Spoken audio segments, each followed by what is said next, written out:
Hi, everybody. Welcome to the Keјt Dali Show. I want to talk to you today really seriously about what's going on in our hospitals and maybe enlighten you on how you can help and save somebody that you love.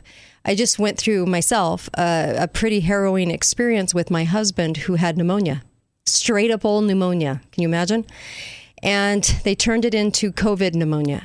And so I want to tell you a little bit about our experience, and maybe it'll give you some insight on how to help somebody you love, or if you know somebody in the same situation, because I have a feeling we're going to have some people in the same situation. So my husband had pneumonia for about 7 days, and we were trying to get through it. Actually, he was taking ivermectin, but I wish we had upped the dose because it's actually based on weight. And so had we upped the dose a little bit more, I think we would have bypassed maybe even going in from what we hear. But we went in to get some oxygen after a good friend who's a practicing medical person came over and did his pulse ox, and it was down to 79. Now 79 is a scary number, and so it was down to 79, and so we went in for some oxygen. And when we went in, of course, we were greeted by Nurse Ratchet. I call her Nurse Ratchet because the second we went in, my husband couldn't even catch a breath, and she was there putting a mask on him. So medical common sense would tell you that you wouldn't do that to somebody that can't breathe. But I said, no, don't do that to him. And she immediately called security. And the security was standing by so that I wouldn't say anything anymore while she did her hardcore work, I guess, getting him in through the door, but and into the hospital. But she was... You couldn't even talk to this person. I can't imagine a person with any medical sense putting a mask on somebody that can't breathe. But there again, we have these people working in our hospital system. We were immediately sent to the ER where a workup of our symptoms, which were just basic pneumonia symptoms. But of course, we're all, sitting there. They want to do the COVID test. The COVID test is ratcheted up to 40 magnifications or rotations. Above 25 is considered deceitful, but this test is up to 40 to encompass all flu and virus and cold and everything under that umbrella. So, of course, it's going to come back positive. Well, it came back positive. We were expecting it too, because anything's going to show up. It should say test of illness, but they've turned it into test of COVID to give these false positives, right? So the second it came back positive, it was like sirens went off and bells rang, and it was COVID, and of course the zoot suits came on with the hose out of the head, and the everybody in a gown head to toe with the gloves and the double masks and treating us like we had bubonic plague. But seconds before, we were all just sitting and chatting, and we were fine, talking about symptoms. But anyway, immediately took x-rays. The x-rays came back where there were white cloudy stuff on both sides of the lungs. And I was immediately told it was COVID pneumonia. So of course I'm asking, well, what is COVID pneumonia? Well, COVID pneumonia, they really can't say what that is, except that because it's so elusive and such a mystery after 19 months. But apparently it's just... Well, it's pneumonia, but they call it COVID pneumonia because basically you're going on two tracks. One track is pneumonia where you get oxygen. They make sure you're stable. They send you home and it's chicken soup and TLC. The other track is if the test comes back, COVID, you're on a whole different road at the hospital. This is ICU. This is high flow. You could have high flow machine either way to help you get stable again, but they made a policy change.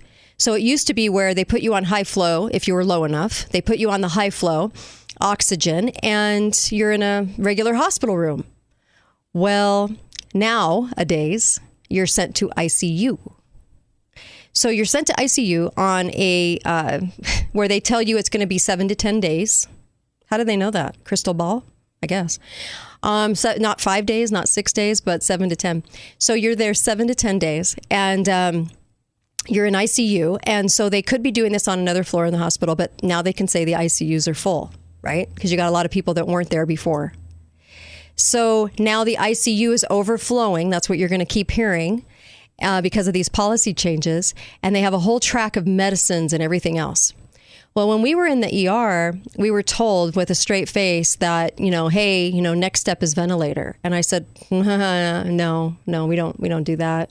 What do you mean you don't? What do you mean you don't want a ventilator? Yeah, we're a no ventilator family. Yeah, that's not. Well, they looked at me like I was from Mars. They also asked me if we were vaccinated, and I said, oh hell no, no. And of course, that little snippy comment got me the smirk from hell. But anyway, because we're the evil people that entered the hospital unvaccinated. Well, we're about to blow a hole right through that story, aren't we? Because my husband actually walked out after 3.5 days. ICU. Fastest ever. But anyway, my husband was told that I was not going to be that decision for the ventilator, that it was his life, not mine, even though it's our life, but whatever. And he was told that he would definitely get brain damage, really risking that brain damage if he did not accept that ventilator position, if they couldn't get the high flow machine to do what it needed to do. And my husband's like, okay, well, all right, I'm still not getting a ventilator. I figured we have to write on Sharpie, no ventilator, just to protect him from all the different doctors. Nowadays, you don't just get one doctor, you get 24 doctors on rotation. So it's really hard because I don't know how much they communicate, but they figure that this whole team effort is helping you. But I actually think one doctor, it would be nicer to talk the whole way through a situation. So we go up to ICU and I enter with the gown on that they gave me in because I had to gown up the minute they had the COVID test, not before, but that minute. I walk up to ICU and I'm told by the nurse that enters, oh, that's infested with COVID. You have to take that off and put on a new one. But what about my shoes, purse, bag, and hair and face and arms? Is that not infested with COVID? No, just the gown. Apparently it likes yellow and is attracted to yellow. I know I'm being awfully snippy, but so that makes no medical common sense because I'm wearing the shoes all over the hospital. I'm wearing my hands, whatever.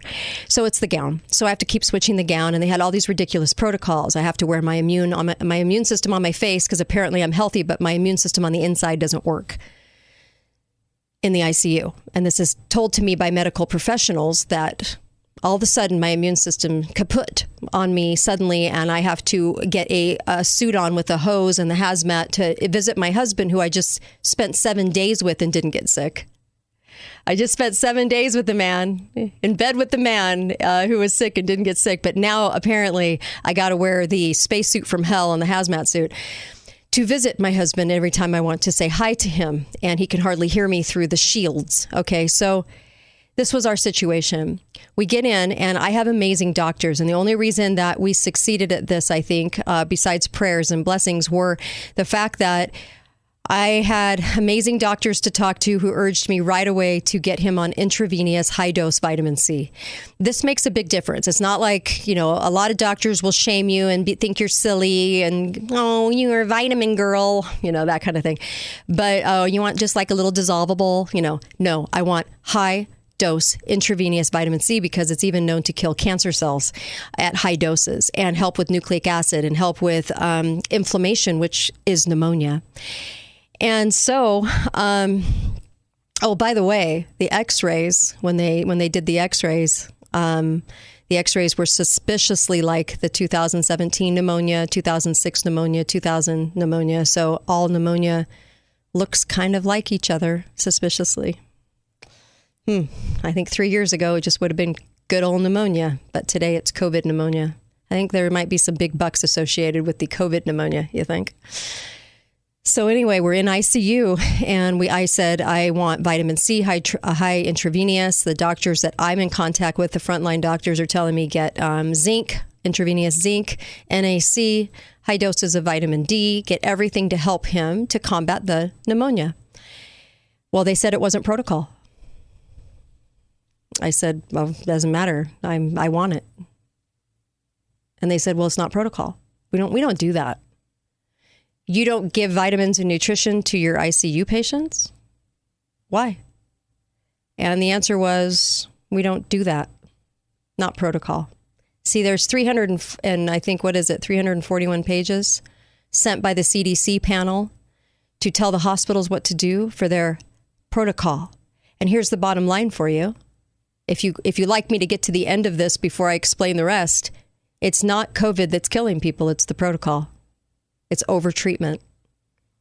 I wanted to undertreat my husband with nutrients and vitamins to help fight what he had so he could breathe again, instead of overtreating him, over-medicating him, and shoving him on a ventilator too early, because the death rate of a ventilator is up to 75, 80%.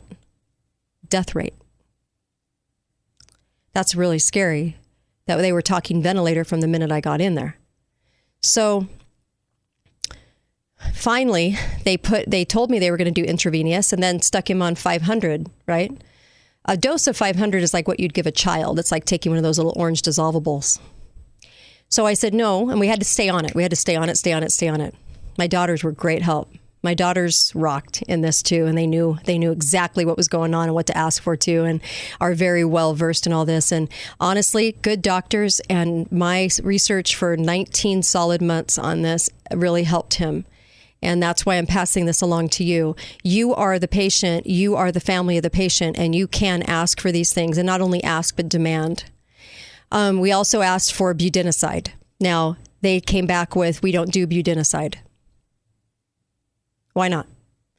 Budenicide on page 205 of their protocol, this is what it says. NIH recommendation, that's what Fauci's over. I threw up in my mouth when I'm talking about Fauci.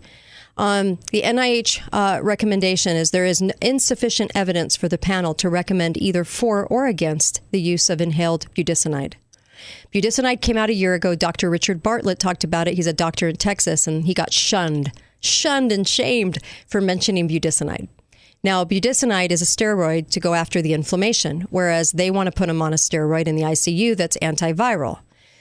You could say the merits of both, but budesonide was known to help people and was called the silver bullet. And about 2 months ago, it was out in the Lancet, which the doctors are supposed to read, that said that they were switching people in the UK to budesonide because they were getting out of the hospital 3 days faster. So the NIH report says may reduce the need for urgent care or emergency department assessment or hospitalization and reduce time to recovery. Sounds pretty good, right, for budesonide? But the big but, incomplete data and other limitations.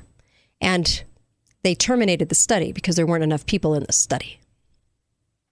It works, except that it's insufficient. See, if you have too many medications that work, like ivermectin and hydroxychloroquine and budesonide, if you have too many things that work, why would you have to come up with a vaccine? There'd be no need for it. So they take all of these things, and at the end of the report said vitamin C, insufficient data, zinc, insufficient data, all the way to page 290 of the report. Vitamin D, insufficient data. Now, we used NAC too, triple dose of that every day, but we put them on at least 10,000 units of the vitamin C and 10,000 vitamin D, and they said they were out of intravenous zinc, but they also said they don't ever use that, like they don't give that to patients. So how are they out of it? Anyway, good question. So we got all these things going for my husband, and lo and behold, within 35 hours, he was laughing and talking and eating dinner, and he was looking really good. And he still wasn't totally out of the woods because it's pneumonia. But he was laughing and talking and walking to the bathroom and sitting in a chair and watching movies and doing really great. And the doc came in and said, wow, he's better than often than anyone in here. 3.5 days later, which really could have been 3, he was released. He could have been released really after the 3 days. 3.5 days later, he's totally released out of IHC and took him home this morning, and that's 5 days in the hospital total. Here's what I have to tell you, because we had to consistently refuse the ventilator. We had to ask for all of these things to happen. And even when they said it's not in our protocol, we said, we don't care. You're going to do these things for us. And here was another key, too. Or we'll take him home using hospice, because then all the stuff follows with you, the oxygen and the staff coming. And that's the only way to really get him out of the hospital. A lot of people don't know that. So I said, we'll take him out on hospice if you're not going to listen to us, but you're going to listen to us, because I am not going to go to your protocol. Your protocol, I think, is harmful, and I don't like it. I was told by somebody that vitamins don't work. This person has a medical degree. Vitamins don't work, and it probably did nothing. And budesonide doesn't do much because they use it for they use it for COPD. But why aren't you using it for all these patients in here? Why are you standing there, wringing your hands and waiting for the patient to digress and the oxygen get worse, and you're not exactly helping the patient to progress? You're just watching them slide down, and then you're telling everybody that you're doing the best you can and this is the best care to offer them. And then you're slamming them on a ventilator, even young ages, and then you're saying, well, we did everything we could. I guess they died because we did everything we could because of that killer COVID. It's the protocol. It's the protocol. I can't say that enough. After being through this and getting to peer behind the curtain, it's the protocol. The protocol coming down from the CDC. I have to say there is a lot of money to be had to put people on ventilators because you get the extra COVID bucks for doing all these treatments. And ICU runs, $20,000 to $32,000 a day? There was no need to be in there. He could have just been on the high flow oxygen in another part of the hospital. There's no reason to overtreat and do all this crazy circus show. There's no reason for any of that. And if I could tell you, what I would do, I would actually go to the Frontline Doctor's website and I'd call them and I'd do a televisit and I would get drugs sent to me within 24 hours. I would go to IV clinics and I would get large doses of intravenous vitamins to help you. I would probably try out the ivermectin and hydroxychloroquine. I would do that first. If it's bacterial, you probably need an antibiotic. But if it's viral, you don't need the antibiotic, right? I don't have a medical degree. I am not medically trained to give you any advice, but I'm trying to tell you from my perception what happened in the situation with my husband. And my husband walked out of the ICU faster than anybody as a healthy man. So that should tell you something about the fact that I think a lot of these things are not given in the protocols because you can't shove a shot into everybody's arm by force, which is what they like, if there's things that work for straight up good old pneumonia and flu and things like that. But by calling it COVID and naming it that label, you can sure do an awful lot. You can shut down an economy. You can change voting. You can change the world, and you can force out body autonomy and start to have to give people all these things for the greater good. Greater good is an illusion. The greater good is that you're only benefiting those that are calling the shots. When are we going to figure that out? In the vitamin C study that they said was insufficient data, they only gave 2,400 milligrams a day. You have to do over 10,000, if not 20. Do you think you have power? Yes, you do. Yes, you do. Don't forget that. You tell the doctors what you want. You tell them you're going to take that patient out and you say no ventilator. If I'm the only person was told I'm the only person to refuse a ventilator and ask for all of these things and change their protocol, that scares me. Why aren't more people doing this? I want you to know that this isn't bashing hospital nurses or doctors. I think they're trying to do what they think is right for the patient or the best. They think this is the pinnacle of care. Although what I found out was most doctors don't read studies. They don't know what they're doing when it comes to this. They always say it's elusive and a mystery. It's not after 19 months, I'm sorry. And you have a duty and a responsibility to stand up to this protocol and say it's not working. You have a duty and a responsibility to say, hey, why are we throwing people on ventilators? It doesn't seem like much of a mystery. Why are we doing this? And that's where the responsibility of the nurses and doctors comes in. It's willful ignorance, and you can't stand behind that and then say that and wring your hands and blame COVID and say that you're doing all that you can do. This is a warning. This is a warning to say they're telling you to not add in the things that can help so they can give you a vaccine that you're forced to take. That's not okay. And if we have doctors and nurses standing up to this and saying no, then maybe we have a fight. Maybe we have a fight in this battle. Maybe we can change the course of events. Maybe if you share this enough with people that you know to ask for the things that can actually help a patient, then maybe we'll make some headway here. Please do the things that work. If my leg blows off, then I'll probably have to go to the hospital, right, to get that fixed. But in respiratory, when they create a circus around this and a whole show of, we have to do this, this, and this, do they really have to do this, this, and this? Please, I'm begging you to share this. Please get this word out that you need to change their protocol, because I think the protocol is killing people. And I think good nurses and doctors, even if they don't realize it, they have to stand up and ask more questions. Doctors don't read studies. They don't read studies. They're not up on the latest because they think they're being given the latest by the hospital administration. And that's a problem. Please share this. Say no to the ventilators. And no wonder we got told, do we have enough ventilators in the country? Because they really wanted to get people on ventilators too fast. And I can't give any medical advice. This is just my situation that happened to me. I take that for what it is. But I certainly know good people to ask, and I did rely on good doctors that get it, that know what's going on for advice, and I took their advice. So no, I don't think all doctors are bad or nurses are bad. I just think that you have the Stasi nurse brigade that's kind of like the soft drink dispensing airline stewardess that got a little power. And the only power is enforcing the drapage of the yellowish fabric and the mask. And they walk around acting like they're the Gestapo for these two items. And these two items are saving humanity. And as silly as that sounds, it's not, but they think it is. And I can get past that because I'm aiding and abetting the neurotic.